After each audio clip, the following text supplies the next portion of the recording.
The air at the entrance of Blackwood Ridge National Park doesn't smell like pine or fresh earth. It smells like premium fuel and leather upholstery.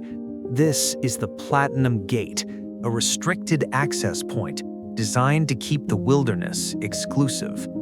The gravel beneath my boots is crushed white marble. It doesn't dust your shoes, it just crunches with a predictable, expensive resonance. I arrived at 0900 hours. The sun was already sharp, glinting off the fleet of $120,000 SUVs idling in the staging area.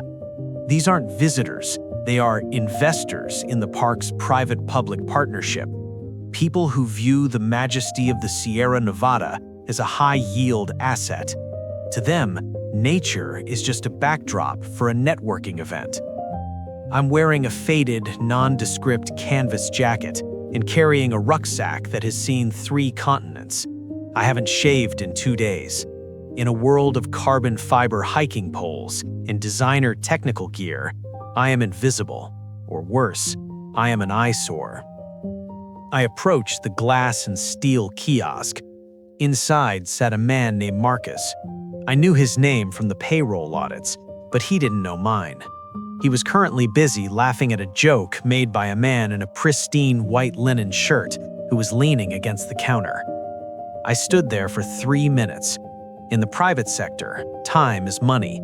In the federal oversight business, time is evidence. I watched Marcus. His posture was liquid, relaxed, entitled, the posture of a man who believes he is the apex predator of this small, fenced-in kingdom. "Excuse me," I said. My voice was level, calibrated to be heard, but not to challenge. Marcus didn't look up. He continued adjusting the leather-bound guest registry for the linen shirt man. "Public access is 3 miles south, pal. This is a private easement."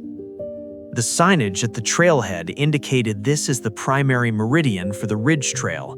I'm looking for Sector 4 administrative logs. I was told they were accessible here. The man in the linen shirt let out a short, jagged laugh. "Sector 4? That's the Conservation Corps. You're about 40 floors above your pay grade, buddy. This isn't a campsite, it's a club." Marcus finally looked at me. His eyes did a quick predatory scan. My boots, my worn pack, my lack of a $500 day pass wristband. He dismissed me with the surgical efficiency of a loan officer denying a subprime mortgage. "You're lost," Marcus said. He reached under the counter and pulled out a photocopied map, the kind they give to tourists who ask too many questions. He didn't hand it to me. He slapped it onto the marble counter and slid it toward the edge, forcing me to catch it before it fell. "Take the shuttle back to the village. Don't wander off the asphalt. We have resource management happening today. You'll just be in the way." "Resource management," I repeated. I felt the weight of the digital recorder in my pocket, capturing the friction. I was under the impression that the National Park Oversight mandate required transparency in resource allocation, especially regarding the new luxury lodge construction in Sector 4. The atmosphere shifted. It didn't get hot, it got cold. The man in the linen shirt straightened up. Marcus leaned forward, his hands flat on the desk. This is the moment where the gatekeeper decides to flex. "Listen to me carefully," Marcus said, his voice dropping into a rehearsed, menacing whisper. "You see those vehicles? Those belong to people who contribute more to this park's quarterly budget than you've made in the last decade. They don't want to see a backpacker loitering near the VIP lounge. You're a statistical anomaly, a rounding error. Now pick up your map and move toward the shuttle stop before I have my security detail escort you out for trespassing on federal leased land." I looked at the map. It was outdated by 3 years. "Federal leased land," I said softly. "It's interesting you use that phrasing. It implies a contract, and contracts have clauses regarding the treatment of the public." "It has clauses regarding undesirables interfering with operations," Marcus snapped. He turned to the linen shirt man. "Sorry about this. Some people think a tax return gives them a deed to the forest." "Get him out of here, Marcus." He checked his gold watch. "The helicopter for the Ridgetop Gala is landing in 10 minutes. I don't want him in the background of the photos." Marcus nodded and picked up a radio. "Security to the Platinum Gate. We have a non-compliant civilian. He's looking for administrative logs, probably a blogger or some low-rent activist. Let's clear him out." I didn't move. I didn't reach for my ID. Not yet. I wanted to see exactly how deep the rot went. I wanted to feel the full weight of their arrogance before I collapsed the structure on top of them. "You're making a significant procedural error," I told Marcus. He chuckled, a dry, hollow sound. "The only error I'm making is talking to you. You're a tourist who lost his way. Go find a gift shop."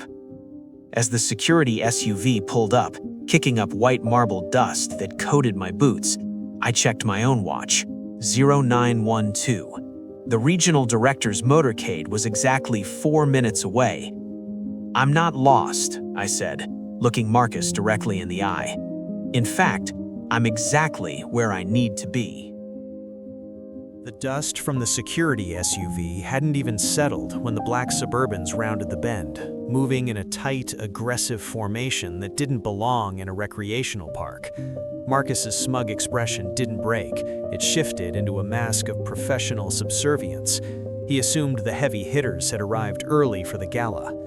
"Step back now," Marcus hissed at me, waving his hand as if shooing a fly. "The regional director is here. If you're lucky, they won't cite you for obstructing a federal motorcade."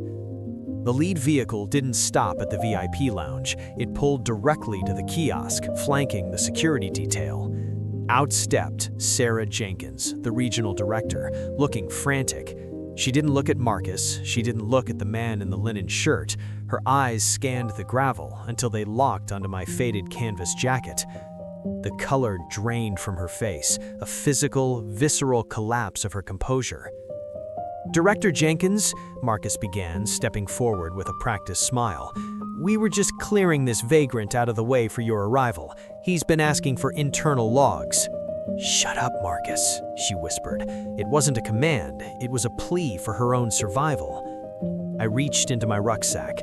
I didn't pull out a map or a camera. I pulled out a leather-bound folio embossed with the Department of the Interior's gold seal. I flipped it open to my credentials: Chief Inspector, National Park Service, Office of Oversight and Accountability. The silence that followed was absolute. It was the sound of a vacuum forming. The man in the linen shirt took a half step back, his hand instinctively dropping from the counter. Marcus's hand, still hovering near his radio, began to tremor. "The lost tourist has arrived, Sarah. I've spent the last 12 minutes observing a total breakdown of Title 36 of the Code of Federal Regulations, specifically the sections regarding public access, non-discriminatory conduct, and the illegal privatization of federal assets." "Sir," Sarah stammered, stepping toward me, "we weren't briefed on a field audit. If we had known the chief inspector was conducting a site visit—" "That's the point of an audit, Sarah, to see the reality, not the rehearsal."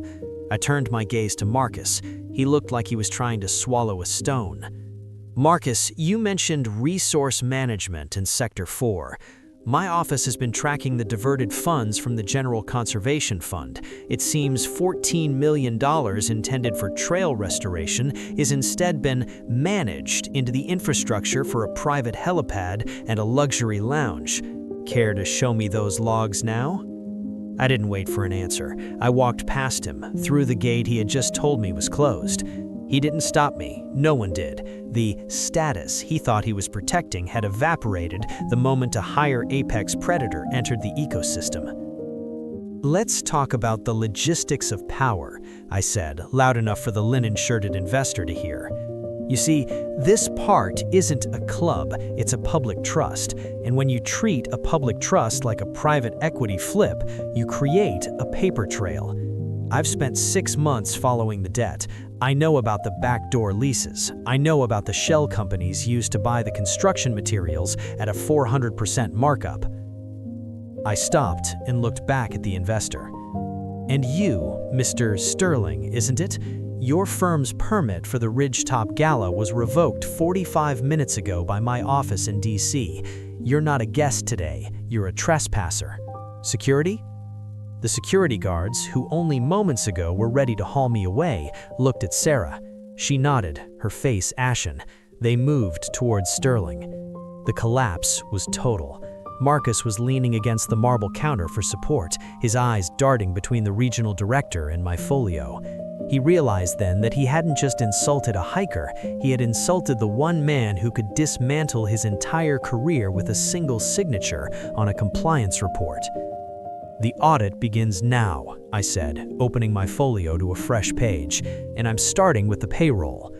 Marcus, I noticed you're being paid as a senior conservation specialist, yet you couldn't identify a meridian marker if it hit you. That's federal wire fraud.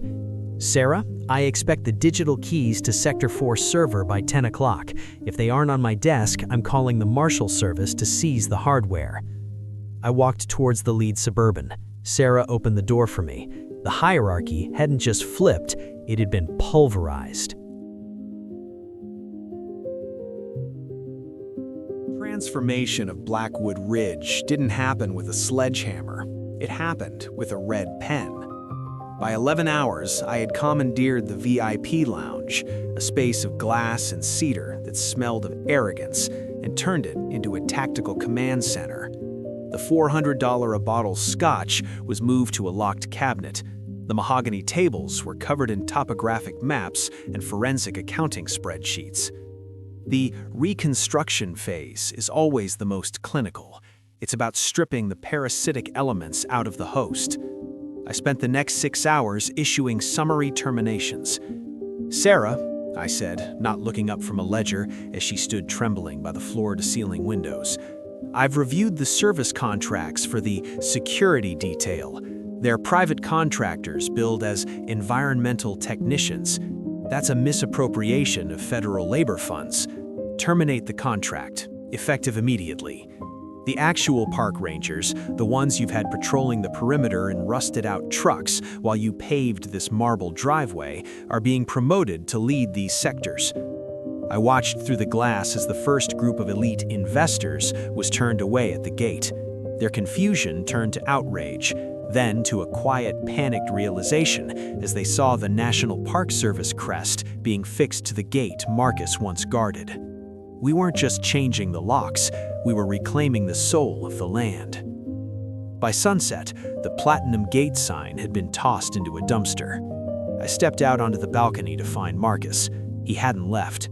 He was sitting on a stone bench near the parking lot, his head in his hands, waiting for a ride that wasn't coming. His security friends had already been escorted off the property. I walked down the marble steps, the sound of my boots now the only noise in the quiet evening. I stood in front of him until he looked up. His eyes were red, the predatory spark replaced by a hollow, desperate fear. "I have a mortgage, sir," he whispered. The pal and buddy were gone. "I was just doing what the regional office told me to do. I was following the culture." "That's the problem with culture, Marcus," I said, my voice cold and precise. "It's either a foundation or a rot. You chose to be the rot. You looked at a man you thought had nothing to offer you, and you decided he didn't deserve basic human dignity. You didn't do it because you were told. You did it because it made you feel powerful." He looked away toward the ridge where the sun was dipping behind the peaks he had tried to sell off piece by piece. "You told me I was a statistical anomaly," I continued, "but here's the reality of the math. This park belongs to the person who has $5 and a beat-up tent just as much as it belongs to the man in the linen shirt. Probably more, because the hiker actually knows the names of the trees you're standing under. You aren't being fired for a mistake. You're being removed because you lack the fundamental temperament to be a steward of the public trust." I leaned in closer, my shadow stretching long over the white gravel. "You confuse status with worth. You thought the watch on a man's wrist determined his right to stand on this soil. You were wrong. Status is a shadow. It changes with the light. Worth is the soil itself, and you, Marcus, have proven to be entirely worthless to this agency. I turned my back on him. The first of the public access shuttles, the ones he had tried to cancel, was pulling up to the gate. A family stepped out, a young girl carrying a small backpack, looking up at the mountains with wide, unfiltered wonder. I signaled to the new ranger at the gate. "Let him in," I said, "and tell them the park is under new management. It's finally open." I walked toward my vehicle as the cool mountain air finally began to push out the smell of premium fuel. The audit was far from over. There were boards to dissolve, lawsuits to file, and miles of marble to rip out and replace with native stone. But as I looked back at the ridge, the high-stakes games of the elite felt small. They thought they had bought the horizon. They forgot that the horizon doesn't have a price tag. It only has a guardian. And I'm still on the clock.